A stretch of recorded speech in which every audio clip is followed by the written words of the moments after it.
SIR के खिलाफ सड़कों पर उतरेगी ममता बनर्जी और अभिषेक बनर्जी।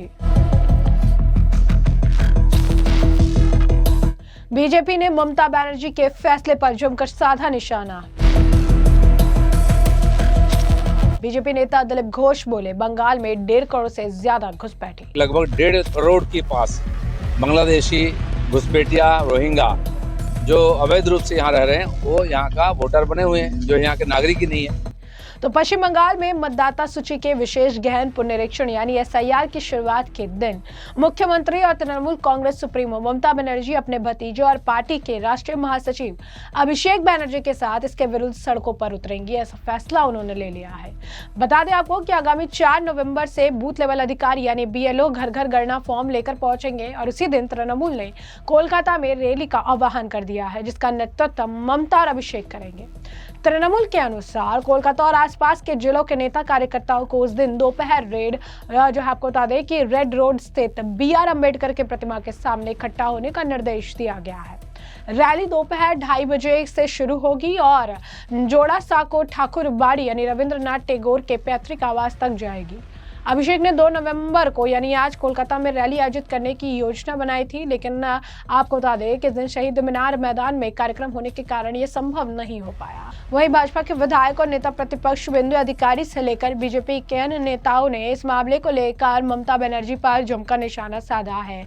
एसआईआर की प्रक्रिया को लेकर जिस तरीके से स्थिति देखने के लिए मिल रही है, एसआईआर होने वाला है, इसे सुनकर अब एक और खबर जो सामने आई वो ये आई कि कोलकाता से सटे उत्तर 24 परगना जिले से एसआईआर के माध्यम से घुसपैठियों को निकालने की मांग को लेकर आप कह सकते हैं कि जो चीजें तमाम कही जा रही हैं, इस बीच अब एक और मामला देखने के लिए मिला। शुभेंदु अधिकारी भी कह रहे हैं कि वो भी जुलूस निकालेंगे। तृणमूल ने भी पिछले गुरुवार को वहां एक जुलूस निकाला था। अभिषेक ने शुक्रवार को लगभग 18,000 तृणमूल नेताओं के साथ वर्चुअल बैठक कर उन्हें निर्देश दिया था कि बीएलओ पर लगातार नजर रखी जाए, तभी भी वो किसी के घर जाए। पार्टी द्वारा नियुक्त बूथ लेवल एजेंट 2 के सामने साथ रहे। भाजपा सरकार बनने और बंगाल व बांग्लादेश में फिर से आपको बता दें कि इस तरीके से जो है चीजें देखने के लिए मिलेगी, ऐसा बयान भी दिए गए थे। अब ऐसे में आपको बता दें कि बंगाल में मतदाता सूची के विशेष गहन पुनरीक्षण यानी एसआईआर को लेकर सत्तारूढ़ तृणमूल कांग्रेस और मुख्य विपक्षी भाजपा में जुबानी जंग भी देखने के लिए मिल रही है। इसी के साथ साथ एसआईआर के डर से स्वदेश लौटने की कोशिश कर रहे 11 बांग्लादेशी घुसपैठियों को भी बीएसएफ ने गिरफ्तार किया। इन सभी को उत्तर 24 परगना जिले के स्वरूपनगर थानागत भारत बांग्लादेश सीमा क्षेत्र से पकड़ा गया। उनके साथ कुछ नाबालिग बच्चे भी थे। बीएसएफ ने उन्हें आगे की कार्रवाई के लिए स्वरूपनगर थाने को सौंप दिया। बीएसएफ के अनुसार ये लोग अवैध तरीके से आए थे और यहाँ विभिन्न जगहों पर काम भी कर रहे थे। तो आप समझ सकते हैं कि एसआईआर प्रक्रिया को लेकर जिस तरीके से बातें हो रही है, तमाम चीजें कही जा रही है, इससे इन लोगों के अंदर भी डर है। कुछ घुसपैठिए खुद ही जाने का प्रयास कर रहे हैं कि यहाँ से चले जाए, वरना इस प्रक्रिया के अंतर आते ही फिर उनके ऊपर जो है सरकार की नजर आ जाएंगी और यही कारण है कि वो यहाँ से निकलने का प्रयास कर रहे थे। अब इस मामले को लेकर शुभेंदु अधिकारी ने भी जमकर निशाना साधा। उन्होंने कहा कि ममता बनर्जी अपने फायदे के लिए घुसपैठियों को बचा रही है और घुसपैठियां जो है बंगाल को बचाने के लिए अब ममता को सत्ता से जाना होगा। उन्होंने कहा कि घुसपैठियों को भी अंदाजा लग चुका है कि एसआईआर होने वाला है। एसआईआर हर जगह सुन रहे हैं, इसलिए वो खुद ही बाहर जाने का भी फैसला बना रहे हैं। जरा सुनिए क्या कुछ कह रहे हैं शुभेंदु अधिकारी। 12 स्टेट में यूनियन टेरिटरी में हो रहा है, कहाँ भी कोई हल्लाबोल नहीं है। यहाँ ये लोग का शाउटिंग हल्लाबोल चल रहा है। इलेक्शन कमीशन बीएलओ को, पॉलिटिकल पार्टी को डरा रहा है। दूसरा, इसका जो वोट बैंक है बांग्लादेशी घुसपैठिया मुस्लिम, इसका नाम डिलीट होने वाला है, ये चुनाव हारने वाला है, इसलिए ये लोग कर रहा है शोर मचाए। चोर मचाया शोर, ये असली चोर है, इसलिए शोर मचा रहा है। इसमें बीजेपी पड़ने वाला नहीं है। हम लोग का जो मेन मुद्दा है बंगाल में, बेरोजगारी, भ्रष्टाचार, तुष्टीकरण, सब सिस्टम खत्म, एडुकेशन, हेल्थ से लेकर पूरा के पूरा, इसका खिलाफ बीजेपी का प्रोग्राम डेली चालू रहेगा। कुछ दिन पहले ही जगद्धात्री माँ और काली माता का मूर्ति का लोग भांगचूर किया है, लोग तोड़फोड़ किया है। इसका खिलाफ हाईकोर्ट का इजाज़त लेकर काल वो काकद्वीप में मेरा बड़ा रैली है। ट्यूसडे पानीहाटी में जहाँ जाकर भतीजा ने बताया बीजेपी आएगा तो उसको बांध के रखो, टांग तोड़ दो, वहाँ भी मेरा रैली है। ये पुलिस कैंसिल किया, मैं हमारे इस डिस्ट्रिक्ट में हाईकोर्ट जा रहा है। वेडनेसडे हमारी बाड़वान में रैली है। हम लोग भी सड़क में आए, लेकिन मेन जो मुद्दा है बंगाल में भ्रष्टाचार, बेरोजगारी, इंडस्ट्री, एडुकेशन, हेल्थ में सिस्टम ख़त्म और हाई अपीजमेंट और जो इन्फिल्ट्रेटर्स अनुप्रवेशकारी, ये सब मुद्दा को डाइवर्ट करने के लिए ये सब कर रहा है। आप सब लोग मिलके एसआईआर को मूल मुद्दा बना दिया, लेकिन मूल मुद्दा यही है 14.5 साल से ममता ने बंगाल को ख़त्म कर दिया। सेव बंगाल, बंगाल बचाइए, ममता को हटाइए, बेटी बचाइए, टीएमसी को भगाइए। ये मुद्दे के ऊपर हमारी जो कार्रवाई है, जो पॉलिटिकल प्रोग्राम है, पीसफुल प्रोग्राम, वो हम लोग चलेगा। तो शुभेंदु अधिकारी का आपने बयान सुना। साथ ही साथ आपको बता दें कि इस मामले को लेकर शामिक भट्टाचार्य जो है बंगाल बीजेपी प्रेसिडेंट का बयान भी सामने आया है। वो भी कह रही हैं कि टीएमसी पश्चिम बंगाल के लोगों के खिलाफ जंग छेड़े हुए है। ये चुनाव लोगों और टीएमसी के बीच की लड़ाई है। एक पॉलिटिकल पार्टी के तौर पर हमें लोगों के घर जाकर उन्हें भरोसा दिलाना होगा कि डबल इंजन सरकार क्या करेगी। लोगों ने तय कर लिया है कि टीएमसी पश्चिम बंगाल में अब नहीं रहेगी। जरा सुनिए क्या कुछ और वो कह रहे हैं। लोकतांत्रिक व्यवस्था है, लोकतांत्रिक देश है, तृणमूल राज्य के मालिक है, पुलिस उसका साथ है, तो लोग यहाँ भी पैदल चल सकते हैं, जूहू बीच में भी पैदल चल सकते हैं, पार्लियामेंट के सामने भी पैदल चल सकते हैं, मंगल ग्रह में भी जा सकते हैं, अंटार्कटिका में भी जा सकते हैं, लेकिन एसआईआर तो होगा, कोई रोक सकता है उसको?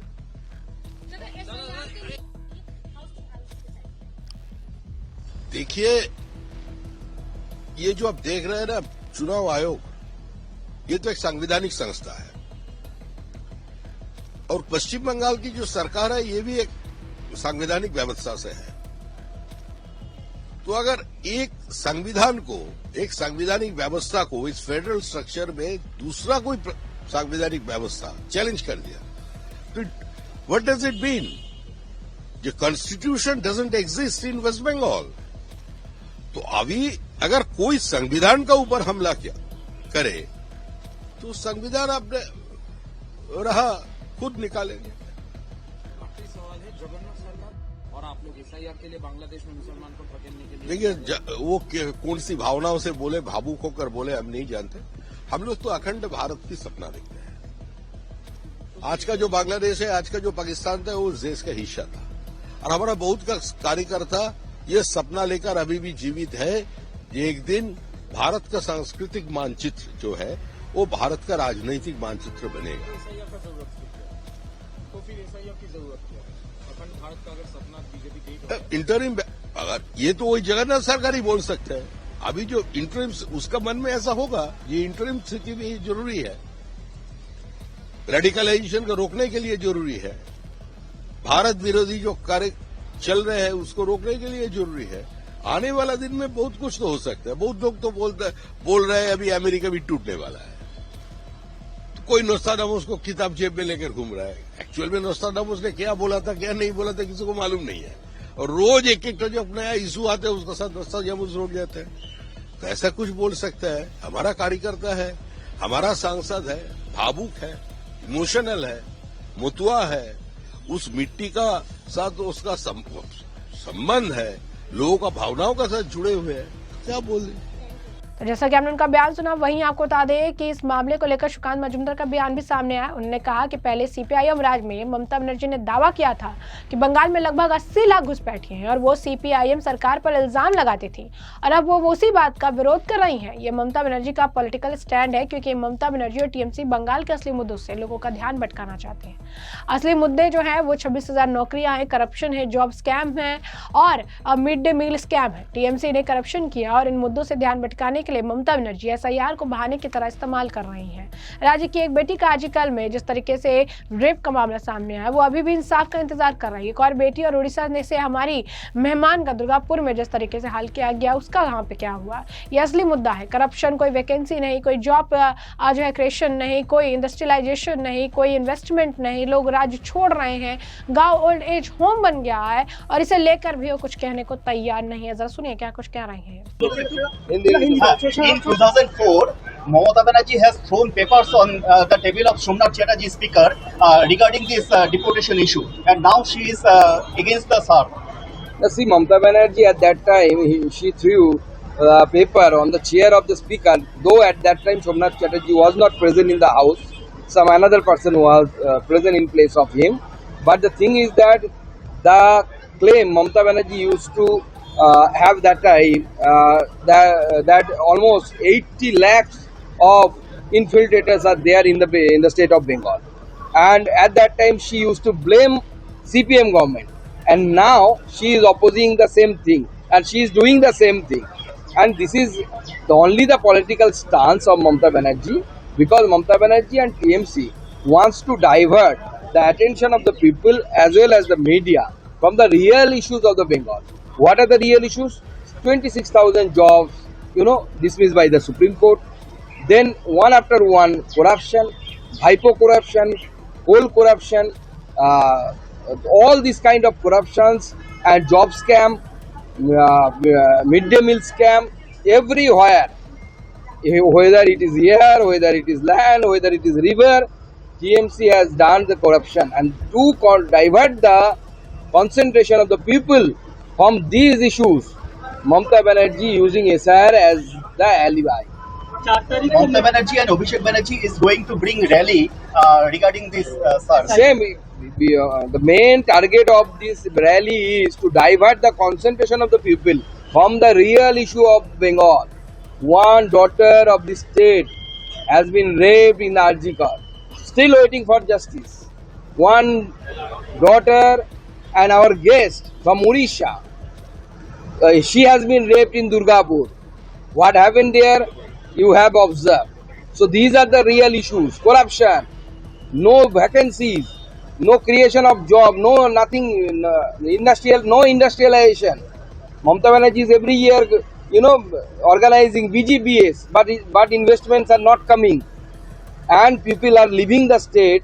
If you visit any village, you will see this those villages have become the Vidhashram, because only the old age people are there. So all villages of Bengal are becoming the old age home, because the youngs, they don't have any job in their hands in the state, they are moving. So these are the real issues of Bengal, and this should be the real issue of the election, upcoming election. And Mamata Banerjee and Abhishek Banerjee trying to divert the concentration of the media as well as the people from the real issues of Bengal. धन्यवाद. चलो. तो जैसा कि आपने उनका बयान सुना हुआ, दिलीप घोष ने कहा कि ममता बनर्जी खुद कहती थी कि 80 लाख जो हैं घुसपैठिए हैं, लेकिन आज ममता बनर्जी उसके खिलाफ बयान दे रही, उन्हें बचाने का प्रयास कर रही है। और अब जो आपको बता दें कि दिलीप घोष ये कह रही हैं कि अगर अभी एसआईआर कराया जाएगा तो पता चलेगा कि 1.5 करोड़ से ज़्यादा घुसपैठी और बांग्लादेशी यहाँ पर बसे हुए हैं। यहाँ के वोटर नहीं हैं, सिटीजन नहीं हैं, लेकिन यहाँ पर सत्ता की लालसा में उन्हें वोटर बना दिया गया है और उनके वोटों का इस्तेमाल करके सत्ता में काबिज हो रही है। सुनिए जरा क्या कुछ कह रही हैं दिलीप घोष। तो जिस समय ममता बनर्जी 80 लाख बोली थी आज 15-20 साल पहले, तो वो बांग्लादेशी संख्या आज कितना हो गया है? हम जो कह रहे हैं कि लगभग 1.5 करोड़ के पास बांग्लादेशी घुसपैठिया रोहिंगा जो अवैध रूप से यहाँ रह रहे हैं, वो यहाँ का वोटर बने हुए हैं, जो यहाँ के नागरिक ही नहीं है। उसका सफाई हो जाएगा, इसलिए डर है। यहाँ एक बूथ में 1250 वोटर में 220 फर्जी वोटर है, तो मरे हुए 54 लोग हैं उसमें। तो इससे हिसाब लगाएंगे 1.5 करोड़ से ज़्यादा हो जाएंगे पूरा प्रदेश में, और ये वोटर अगर छंट जाएंगे टीएमसी को जीतना मुश्किल हो जाएगा। इसलिए इतना ड्रामा हो रहा है, डिस्टर्ब करने का प्रयास हो रहा है, डराया जा रहा है बीएलओ को।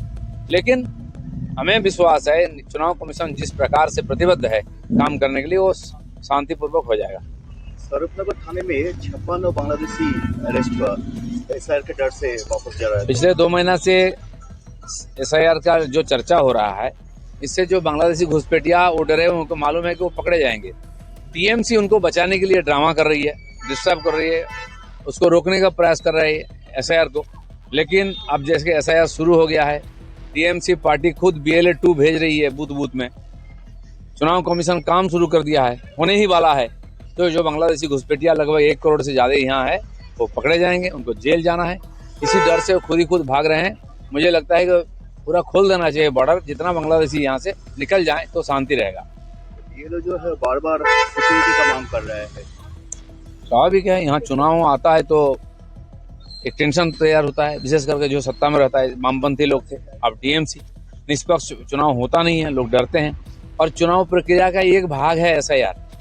यहाँ से डिस्टर्ब करना, बीएलओ को डराना, ये जो वातावरण बनाया इन लोगों ने, उससे डर रहे हैं लोग और उनको बिल्कुल सुरक्षा देना पड़ेगा, नहीं तो काम ठीक से नहीं होगा। तो दिलीप घोष का भी आपने बयान सुन लिया। इस तरीके से भी एसआईआर पर तकरार जारी है, बयानबाजियों का दौर भी देखने के लिए चल रहा है और लगातार अगर आप देखेंगे तो इस मामले पर प्रतिक्रियाओं का दौर है और जुबानी जंग जो है वो होती नजर आ रही है। तो ऐसे में हमने आपको जो पूरा मामला है विस्तार से बताया, तमाम नेताओं के अपने बयान सुन लिए और इस पूरे मामले पर अब आपकी भी जो राय हो कमेंट सेक्शन में कमेंट करके जरूर से जरूर साझा करिएगा।